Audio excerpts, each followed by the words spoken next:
So, talagang gusto niyo manual. Oh. Ito, kagandahan lang po kasi nito, iiwan mo lang syempre. Hindi, gagamitin ko din naman yan pag black. Oh, isentral niyo lang po yung ano niya.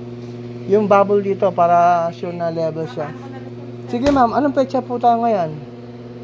Ano, 22, February. February 22, 2024.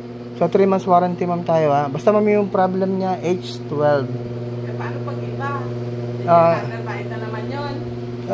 Actually mo kasi hindi ko rin po hawak yun. Hindi ko rin po kasi hawak yung buhay ng washing machine. Ma'am, ito po kasi talaga yan, sasabihin ko sa inyo.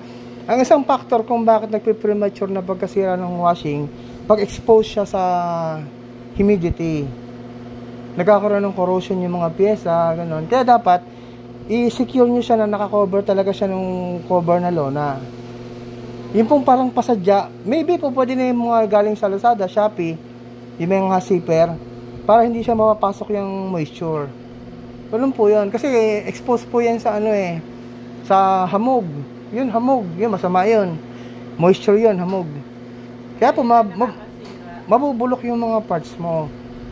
Ganun po siya. Kaya dapat talaga, ingatan niyo po siya. Yung ano, nakagawa na kayo, yung Front load, ma'am. Ano pong issue? Hindi, kung nakagawa na lang kayo. Yes, ma'am. Kaya lang, ang problem kasi sa mga front load, usually, mahirap yung mga parts nila. Mas matibay yung kaysa sa top. Medyo matagal siyang masira ako minsan. Ang problem lang po, minsan mahirap yung pyesa niya. Kaya minsan, tinatanggihan ko minsan pag front load. Lalo kapag alam ko yung pyesa niyang, mahirap hanapin. Unlike yung ganito, magugulat ka lang talaga sa akin in 30 minutes tapos. Pero